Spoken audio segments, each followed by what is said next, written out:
Rasa sakit yang menyengat di kepalanya membuat Citra tersentak bangun dari kegelapan. Dunia di sekitarnya berputar perlahan sebelum akhirnya memadat menjadi bentuk-bentuk yang familiar. Telinganya berdengung, namun suara tangisan yang menyayat hati perlahan menembus kesadarannya. Aroma parfum Chanel No. 5 yang menyengat, aroma yang selalu dia kaitkan dengan kemewahan yang dingin menusuk hidungnya, memaksa matanya untuk terbuka lebar. Ini bukan langit-langit putih pucat rumah sakit tempat dia mengembuskan napas terakhirnya. Ini juga bukan sel beton yang lembab dan berbau jamur di penjara wanita pondok bambu. Di atasnya, lampu gantung kristal yang megah membiaskan cahaya ke segala arah, menerangi lukisan-lukisan abstrak mahal yang tergantung di dinding. Citra mengenali tempat ini. Ini adalah ruang tamu utama villa keluarga Hartono di kawasan elit Menteng, Jakarta Pusat. Citra, ibu mohon padamu. Tolong selamatkan adikmu. Sebuah tangan yang halus, dengan manikur sempurna dan cincin berlian yang berkilauan, mencengkeram pergelangan tangannya dengan erat. Citra menunduk. Itu adalah Ibu Hartono. Wanita yang selalu tampil anggun dan sempurna di hadapan sosialita Jakarta, kini wajahnya basah oleh air mata, maskaranya luntur, menatap Citra dengan campuran antara permohonan dan paksaan. Di sampingnya, di atas karpet Persia yang tebal, Lestari, putri kandung keluarga ini, sang it girl Jakarta, sedang bersimpuh. Tubuhnya gemetar hebat, isak tangisnya terdengar begitu pilu. Kak Citra, aku benar-benar salah. Aku tidak sengaja mendorongnya. Aku tidak mau masuk penjara. Kak, Lestari meratap. Suaranya pecah. Aku baru saja mendapatkan kontrak brand ambasador besar. Jika aku di penjara, karirku akan tamat, hidupku akan hancur. Waktu seolah berhenti bagi Citra. Ingatan menghantamnya seperti gelombang pasang. Adegan ini, kata-kata ini, dia mengingatnya dengan sangat jelas. Ini adalah hari di mana hidupnya berakhir untuk pertama kalinya.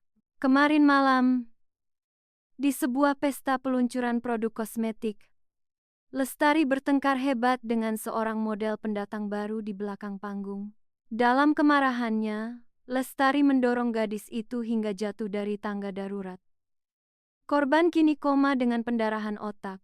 Karena tidak ada CCTV di sudut itu, dan Citra kebetulan ada di sana untuk menjemput adiknya. Keluarga Hartono kini sedang memainkan drama ini. Mereka ingin Citra menjadi kambing hitam.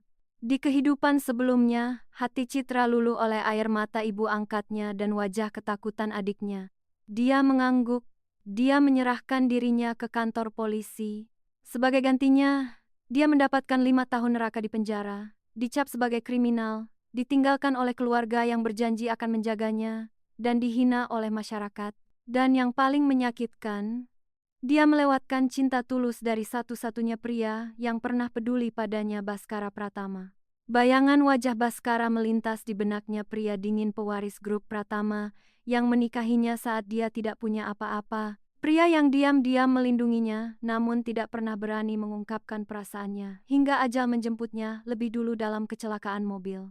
Citra, bisakah kau juga menyukaiku sedikit saja? Suara serak Baskara dari rekaman pena itu terngiang kembali, mengiris hatinya. Di kehidupan lalu, Citra mati dalam penyesalan dan kesepian. Tapi Tuhan, atau takdir, memberinya kesempatan kedua. Dia kembali ke titik awal. Cengkeraman tangan Ibu Hartono semakin kuat. Kuku-kukunya yang panjang menancap menyakitkan di kulit Citra. Citra, bicaralah. Suara berat Bapak Hartono menggelegar dari sofa tunggal di seberang mereka. Pria itu tidak menangis. Wajahnya keras dan penuh perhitungan. Kami membesarkanmu dari panti asuhan. Sejak kau berumur 10 tahun. Kami memberimu makan, pendidikan, dan kehidupan mewah. Sekarang saatnya kau membalas budi. Pria itu mencondongkan tubuh ke depan, matanya menatap tajam. Kau hanya perlu mengaku bahwa itu adalah kelalaian, bukan kesengajaan. Kau mungkin hanya akan dihukum beberapa tahun. Setelah kau bebas, ayah dan ibu akan memberimu uang yang banyak. Kau bisa pindah ke Bali atau Singapura, memulai hidup baru. Lestari tidak bisa hancur sekarang, dia adalah wajah keluarga ini. Hanya beberapa tahun, batin Citra rasa pahit menjalar di lidahnya. 5 tahun masa mudanya membusuk di penjara. Dipukuli oleh narapidana lain, tidur di lantai yang dingin, memakan nasi yang keras, dan menderita sakit ma kronis yang menyiksanya seumur hidup. Itu yang mereka sebut hanya beberapa tahun, dan janji manis mereka di kehidupan lalu. Setelah dia bebas, yang dia terima hanyalah satu koper berisi baju bekas dan tiket pesawat satu arah, disertai peringatan untuk tidak pernah menghubungi mereka lagi, karena dia adalah aib. Rasa syukur dan hormat yang dulu dia miliki untuk keluarga ini telah terkikis habis oleh dinginnya dinding penjara di kehidupan sebelumnya. Citra menarik napas dalam-dalam. Aroma pengharum ruangan lavender yang mahal kini membuatnya mual. Dengan perlahan namun penuh tenaga, dia melepaskan jari-jari Ibu Hartono dari tangannya, satu persatu. Tindakan itu membuat Ibu Hartono terperangah. Dia berhenti menangis sejenak, menatap anak angkat yang biasanya penurut itu dengan tidak percaya. Tidak, ucap Citra. Suaranya tidak keras, tetapi terdengar jelas dan tajam di ruangan yang luas itu. Ah, apa katamu? Ibu Hartono tergagap. Citra berdiri tegak. Dia merapikan blusnya yang kusut, lalu menatap lurus ke mata ayah angkatnya yang sombong dan adik tirinya yang masih berlutut. Aku bilang tidak. Aku tidak akan masuk penjara menggantikan Lestari. Siapa yang berbuat, dia yang harus bertanggung jawab. Kau sudah gila? Lestari tiba-tiba berteriak, Topeng. Adik manis yang ketakutan seketika runtuh. Dia menatap Citra dengan nyalang. Aku ini anak kandung. Aku selebriti. Kau hanya anak pungut. Nyawamu itu murah. Kalau kau masuk penjara tidak ada yang peduli. Lestari, diam. Bentak Bapak Hartono. Namun tatapannya pada Citra berubah menjadi dingin sedingin es. Citra, jangan egois. Pikirkan reputasi keluarga ini. Jika Lestari ditangkap, saham perusahaan akan anjlok. Kau mau melihat keluarga yang membesarkanmu hancur? Lalu ayah pernah berpikir, jika aku masuk penjara, bagaimana nasibku? Citra membalas dengan tenang. Ketenangannya membuat mereka takut. Aku juga manusia, ayah. Aku bukan aset perusahaan yang bisa dikorbankan demi menyelamatkan saham. Aku bukan barang yang bisa dibuang setelah dipakai. Citra melangkah mendekati Lestari, menatapnya dengan pandangan merendahkan yang belum pernah dia tunjukkan sebelumnya. Lestari, kau selalu membanggakan dirimu pintar dan cantik. Kalau begitu, gunakan kepintaranmu untuk menghadapi polisi. Jangan menyeretku ke dalam lumpur yang kau buat sendiri. Aku sudah cukup menderita menjadi bayang-bayangmu selama ini. Dasar anak tidak tahu diuntung. Ibu Hartono bangkit berdiri dengan kemarahan yang meledak. Tangannya terayun hendak menampar pipi Citra. Namun tangan itu tidak pernah sampai. Citra menangkap pergelangan tangan wanita itu di udara. Matanya menyala dengan api kemarahan yang tertahan selama 2 kehidupan. Jangan pernah sentuh aku lagi, desis Citra.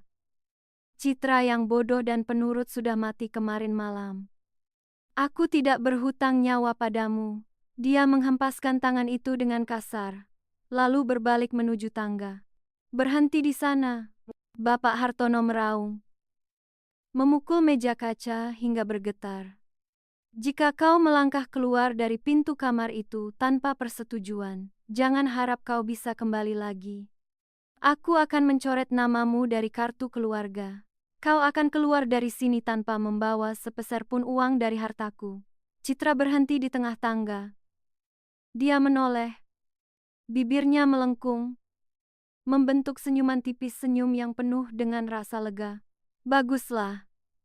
Itu yang aku harapkan. Aku juga tidak sudi tinggal di rumah megah yang berisi orang-orang berhati busuk ini. Simpan uang kalian untuk menyewa pengacara bagi putri kesayangan kalian. Tanpa menunggu balasan, Citra berlari kecil ke kamarnya. Dia tidak butuh waktu lama. Dia mengambil koper tua yang dia bawa saat pertama kali masuk asrama universitas.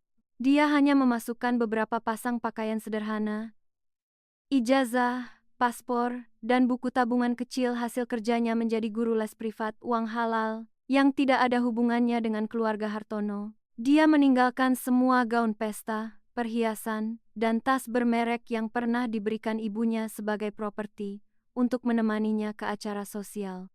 10 menit kemudian, Citra menuruni tangga dengan koper di tangan. Ruang tamu itu kini sunyi senyap, diselimuti ketegangan yang mencekik. Bapak dan Ibu Hartono menatapnya dengan kebencian murni, sementara Lestari menggigit kukunya dengan panik, menyadari bahwa tamengnya telah pergi. Citra berjalan melewati mereka tanpa menoleh sedikit pun. Dia membuka pintu utama yang berat itu. Di luar, langit Jakarta telah berubah menjadi abu-abu gelap. Awan hitam bergulung-gulung, membawa aroma hujan yang pekat. Angin kencang menerpa wajahnya, mengacak-acak rambutnya, seolah menyambut kebebasannya. Bam! Pintu jati ukiran Jepara itu tertutup di belakangnya dengan suara dentuman keras. Itu adalah suara palu hakim yang memvonis kebebasannya. Hubungannya dengan keluarga Hartono telah putus selamanya. Hujan mulai turun. Titik-titik air yang besar dan dingin menghantam bumi. Dengan cepat berubah menjadi hujan deras yang mengguyur segalanya. Citra menyeret kopernya melintasi halaman luas, keluar dari gerbang besi tinggi yang selama ini terasa seperti sangkar emas. Tubuhnya basah kuyup dalam sekejap. Air hujan meresap ke dalam pakaiannya, membuatnya menggigil. Tetapi di dalam dadanya, ada kehangatan yang membara. Dia merasa hidup. Dia merasa memiliki kendali atas takdirnya sendiri. Dia berjalan sendirian di trotoar kawasan Menteng yang sepi. Di bawah guyuran hujan badai, Baskara, bisiknya pelan, suaranya hilang ditelan gemuruh petir. Di kehidupan ini, aku tidak akan membiarkanmu menunggu. Aku akan menemukanmu. Citra tidak tahu kemana dia akan pergi malam ini, tetapi dia tahu dia tidak akan menyerah. Dan tepat saat dia berjalan melewati persimpangan jalan, cahaya lampu mobil yang terang menembus tirai hujan, menyorot sosoknya yang rapuh namun tegak. Sebuah mobil sedan hitam mewah perlahan melambat dan berhenti di tepi jalan, tepat di sampingnya. Jantung Citra berdegup kencang. Dia tahu siapa itu. Takdir tidak lagi mempermainkannya. Takdir kini berpihak padanya. Hujan di Jakarta malam itu tidak kenal ampun. Langit seolah menumpahkan seluruh amarahnya ke bumi, menenggelamkan jalanan aspal Menteng dalam genangan air yang keruh. Angin kencang menampar wajah Citra, membawa rasa dingin yang menusuk hingga ke tulang sumsum. Namun rasa dingin itu tidak sebanding dengan kebekuan di hatinya saat meninggalkan rumah yang selama 20 tahun ia sebut rumah. Citra menyeret koper tuanya yang berat. Roda-rodanya bergemerutuk pelan di atas trotoar yang basah. Dia tidak tahu harus kemana. Dia tidak punya tujuan, tidak punya rencana, hanya berbekal keberanian nekat untuk tidak mengulangi nasib tragis di kehidupan sebelumnya. Di kehidupan lalu, malam ini seharusnya dia sedang duduk meringkuk di sudut sel kantor polisi, kedinginan dan ketakutan, menanggung dosa yang tidak diperbuatnya. Tapi malam ini, dia bebas. Rasa bebas itu terasa asing, menakutkan, namun juga memabukkan. Sebuah sorot lampu mobil yang tajam membelah tirai hujan dari kejauhan, menyilaukan mata Citra yang sudah merah karena air mata dan hujan.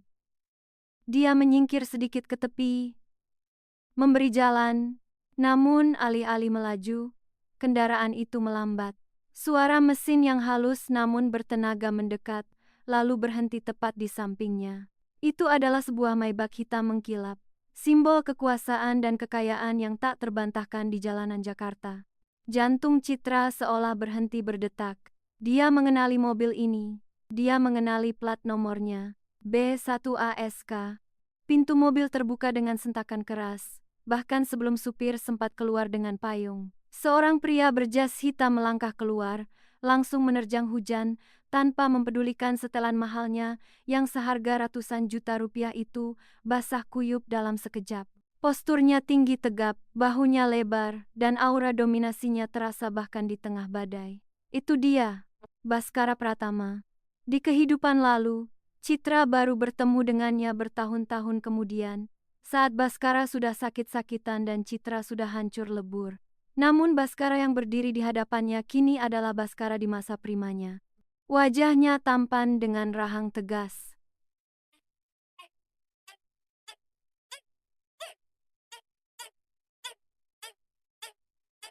Matanya tajam seperti elang, namun menyimpan kedalaman samudra.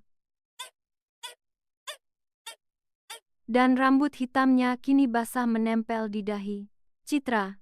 Suara bariton itu memanggil namanya, terdengar marah namun syarat dengan kepanikan. Baskara mencengkeram bahu Citra, memaksanya berhenti berjalan. Apa kau sudah gila? Berjalan sendirian di tengah badai seperti ini di Menteng. Apa yang kau pikirkan? Baskara membentak. Napasnya memburu. Namun Citra tidak merasa takut. Dia justru melihat tangan Baskara yang gemetar saat menyentuh bahunya. Pria ini ketakutan. Dia takut Citra kenapa-napa.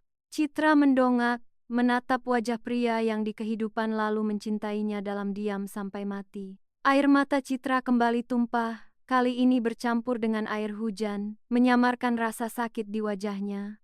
Baskara, suaranya parau nyaris tak terdengar di tengah gemuruh guntur. Aku tidak punya tempat pulang. Mendengar itu, rahang Baskara mengeras.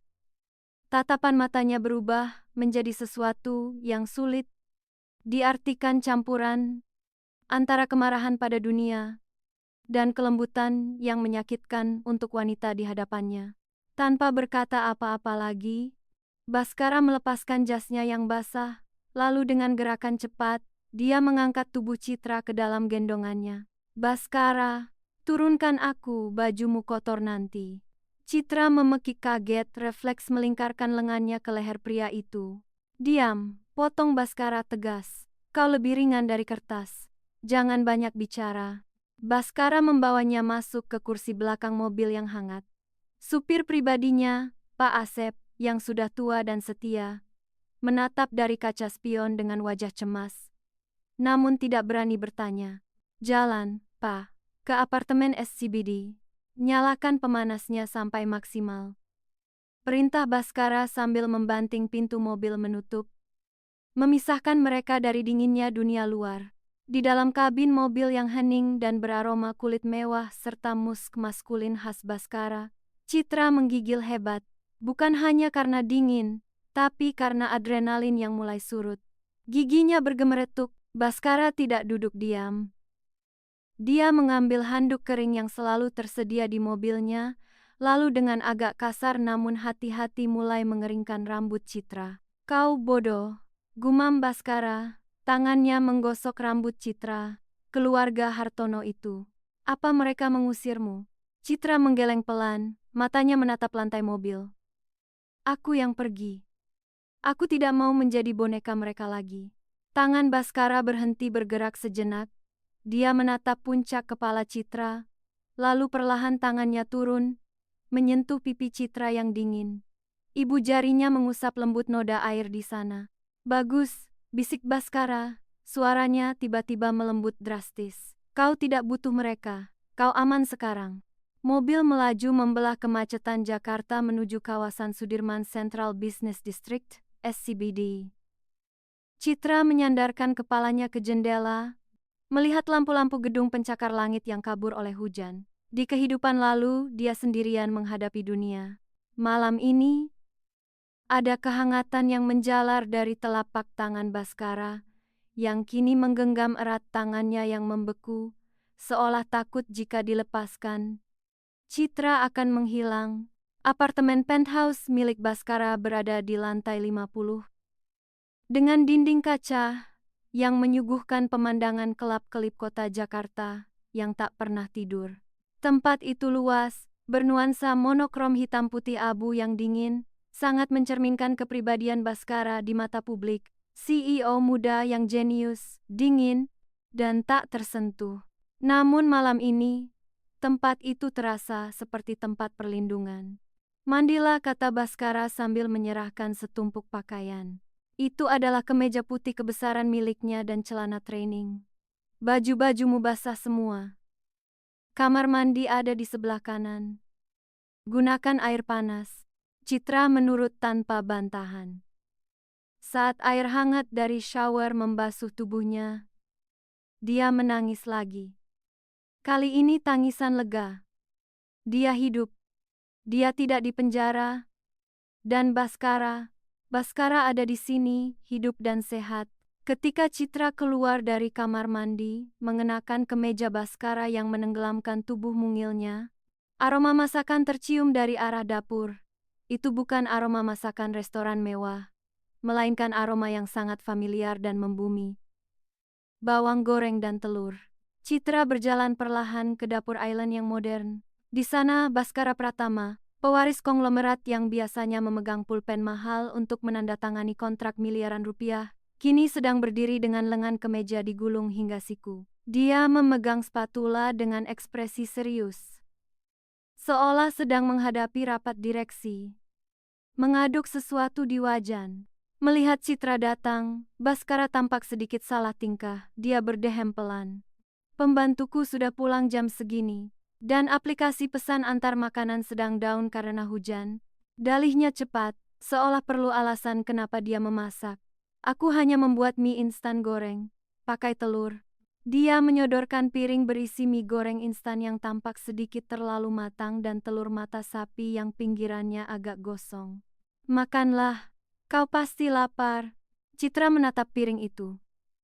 Di kehidupan lalu, Baskara pernah belajar memasak bubur obat untuknya saat Citra sakit parah setelah keluar dari penjara.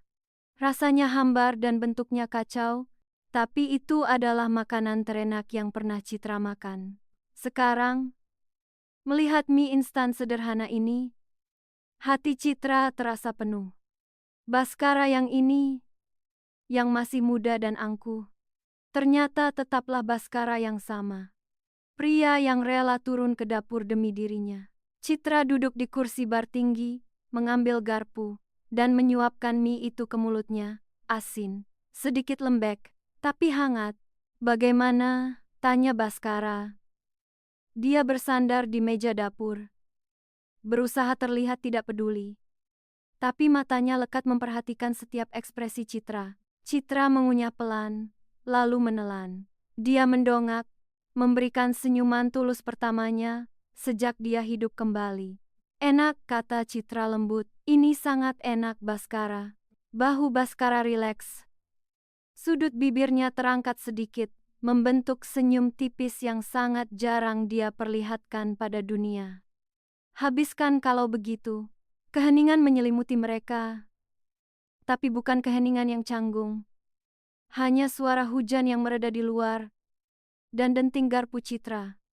Baskara menuangkan segelas air hangat dan meletakkannya di dekat Citra. "Citra," panggil Baskara tiba-tiba. Citra berhenti makan. "Ya?" Baskara menatapnya lurus. Tatapannya dalam dan tajam. "Mulai sekarang, tinggallah di sini."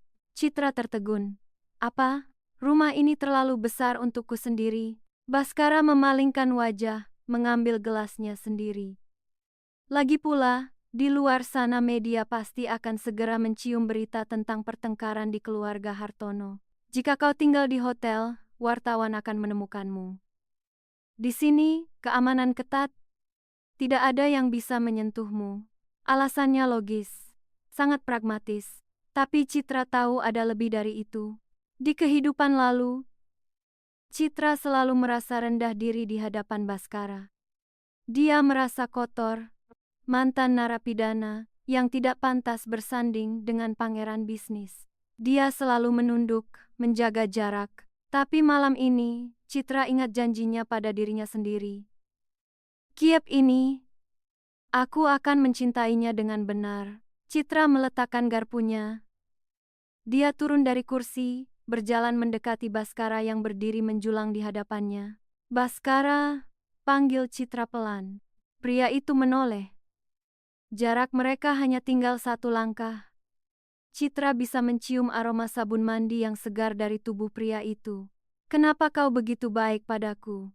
tanya Citra. Pertanyaan yang sama yang pernah dia ajukan di kehidupan lalu, di mana Baskara hanya menjawab dengan candaan. Kali ini, Baskara terdiam lama. Dia menatap mata Citra, mencari keraguan di sana. Ketika dia tidak menemukannya, dia menghela napas panjang. "Karena aku tidak suka melihat hal berharga disia-siakan," jawab Baskara samar, namun intonasi suaranya berat. Keluarga Hartono buta. Mereka membuang berlian demi mempertahankan kerikil. Tangan Baskara terangkat, ragu-ragu sejenak, sebelum akhirnya mendarat di atas kepala Citra, mengusap rambutnya yang setengah kering. "Kau berharga, Citra, jangan pernah biarkan siapapun membuatmu merasa sebaliknya, bahkan dirimu sendiri." Pertahanan Citra runtuh. Dia maju selangkah dan melingkarkan lengannya di pinggang Baskara, membenamkan wajahnya di dada bidang pria itu. Dia bisa mendengar detak jantung Baskara yang berpacu cepat, tidak seirama dengan wajahnya yang tenang. Baskara kaku sejenak, terkejut dengan inisiatif Citra. Tapi perlahan, lengannya yang kokoh membalas pelukan itu, mendekap Citra erat, seolah ingin menyembunyikan wanita itu dari seluruh dunia. Dagunya bertumpu di atas kepala Citra. "Terima kasih," bisik Citra di dadanya. "Terima kasih karena telah menemukanku." "Aku akan selalu menemukanmu," gumam Baskara, suaranya begitu pelan hingga nyaris terdengar, seperti dia berbicara pada dirinya sendiri. "Selalu."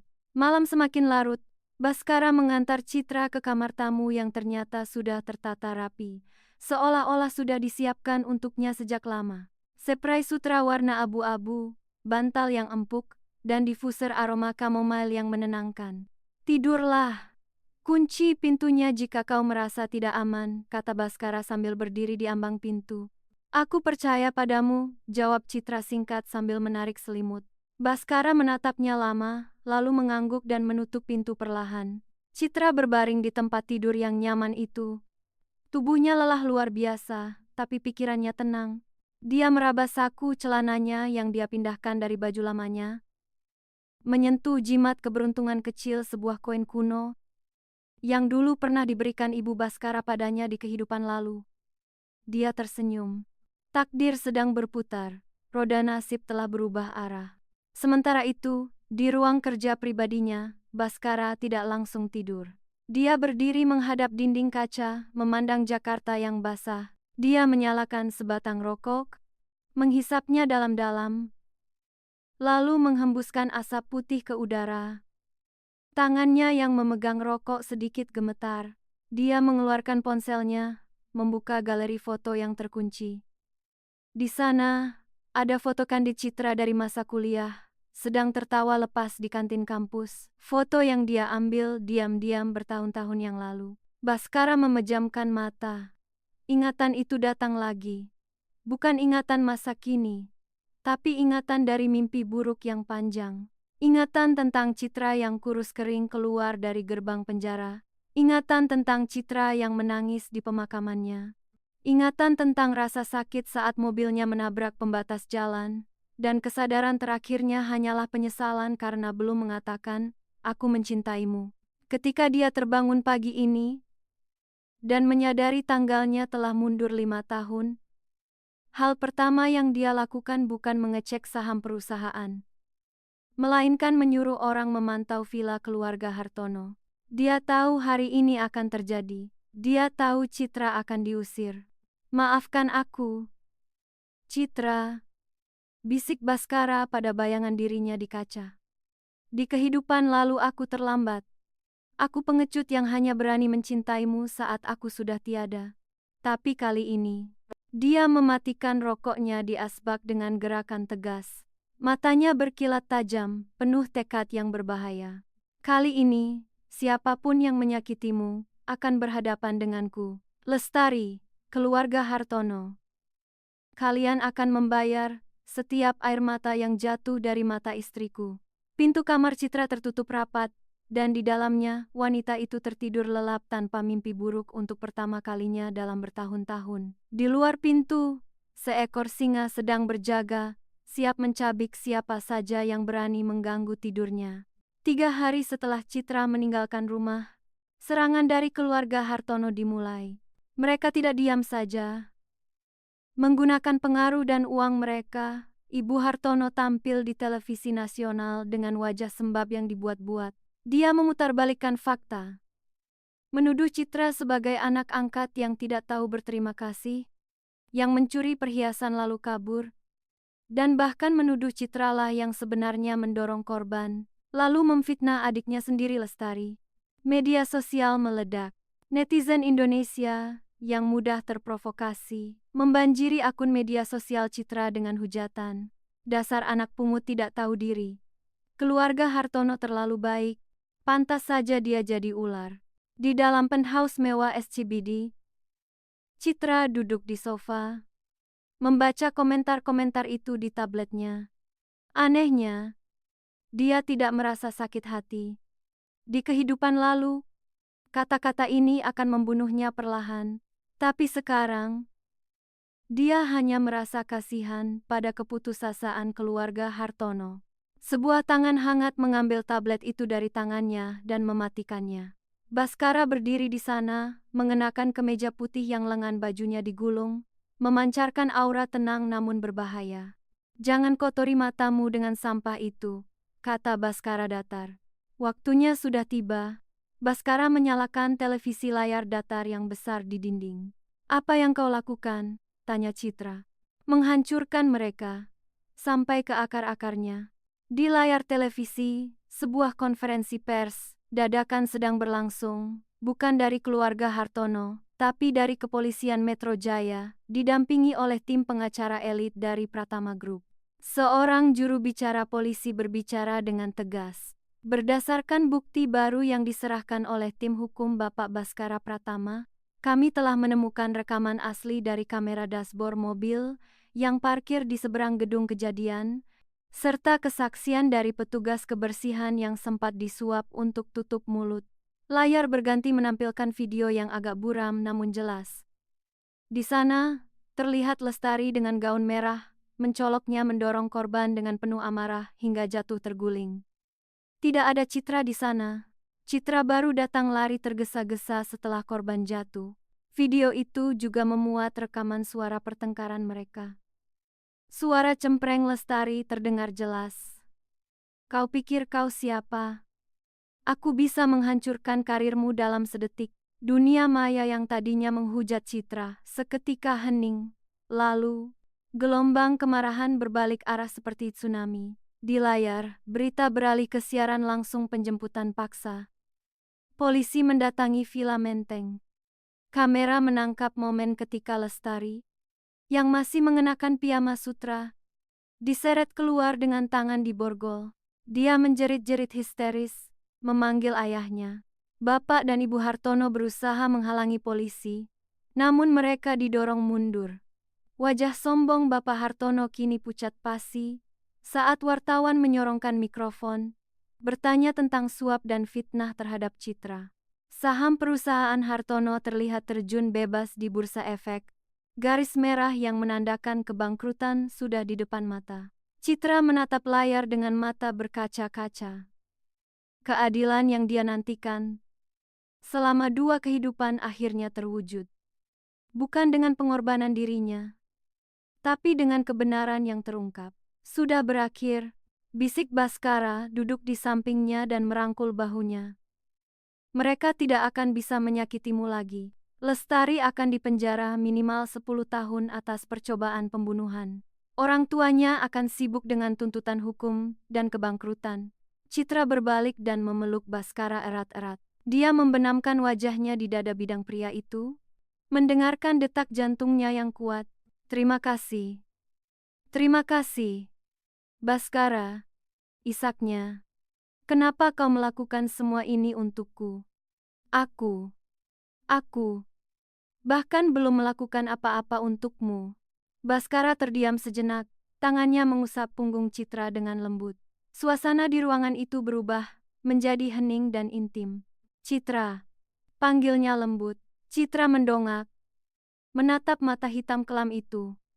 Di sana, dia melihat pantulan dirinya, dan sesuatu yang lain.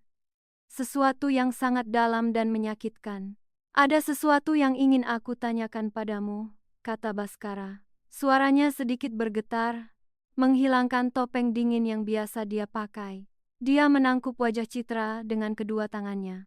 Di kehidupan ini, atau mungkin di kehidupan selanjutnya, bisakah kau juga menyukaiku sedikit saja? Tubuh Citra membeku, matanya membelalak lebar. Kalimat itu adalah kalimat yang sama, persis dengan yang ada di rekaman pena. Kalimat terakhir yang ditinggalkan Baskara sebelum dia meninggal di kehidupan lalu. Citra, bisakah kau juga menyukaiku sedikit saja? Air mata Citra menetes jatuh ke tangan Baskara. Baskara, bibir Citra gemetar. Kau ingat. Baskara tersenyum. Senyum yang penuh dengan kepedihan, namun juga kelegaan yang luar biasa. Dia menyeka air mata di pipi Citra dengan ibu jarinya. Bagaimana mungkin aku lupa, bisik Baskara serak. Aku ingat saat pertama kali melihatmu di penjara, saat kau menjadi sukarelawan perpustakaan. Aku ingat saat aku memaksamu menikahiku bukan untuk membuat Lestari cemburu, tapi karena aku ingin melindungimu. Aku ingat rasa sakit saat melihatmu menangis di depan nisanku. Baskara menempelkan keningnya ke kening Citra. Tuhan memberiku kesempatan kedua, Citra. Saat aku membuka mata dan menyadari aku kembali ke masa lalu, satu-satunya tujuanku adalah mencegahmu menderita lagi. Aku tidak peduli pada harta atau kekuasaan. Aku hanya peduli padamu. Tangis Citra pecah. Segala beban, rasa bersalah, dan keraguan yang dia pendam, semuanya runtuh. Ternyata dia tidak berjuang sendirian. Pria di hadapannya ini telah mencintainya melintasi waktu dan kematian. Di kehidupan lalu, Citra terlalu takut, terlalu rendah diri, dan terlalu lambat menyadari perasaannya. Dia membiarkan Baskara pergi tanpa pernah tahu bahwa dia juga dicintai. Tapi tidak kali ini. Citra menahan isak tangisnya. Dia menatap lurus ke dalam mata Baskara, lalu melingkarkan lengannya ke leher pria itu. Baskara, dengarkan aku, kata Citra tegas di sela air matanya. Aku tidak hanya menyukaimu sedikit. Aku sangat, sangat menyukaimu. Aku mencintaimu. Di kehidupan lalu, aku terlambat menyadarinya. Aku menyesal seumur hidupku. Mata Baskara membesar, seolah tidak percaya dengan apa yang didengarnya. Benarkah?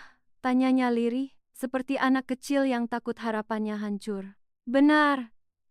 Citra tersenyum di tengah tangisnya. Dia berjinjit dan mencium bibir Baskara dengan lembut. Sebuah ciuman yang berisi janji dan penebusan. Mulai sekarang, aku akan mengatakannya setiap hari. Aku mencintaimu, Baskara Pratama. Baskara mengerang pelan, lalu menarik Citra ke dalam ciuman yang dalam dan penuh gairah, seolah ingin menumpahkan kerinduan yang tertahan selama bertahun-tahun. Dia mengangkat tubuh Citra, membawanya ke sofa, tidak ingin melepaskannya barang sedetik pun. Di luar jendela, badai telah berlalu sepenuhnya. Langit Jakarta malam itu bersih, menampakkan bulan yang bersinar terang. Video kali ini telah selesai. Tekan like jika menurut Anda ini bermanfaat dan subscribe untuk melihat lebih banyak video baru. Sampai jumpa!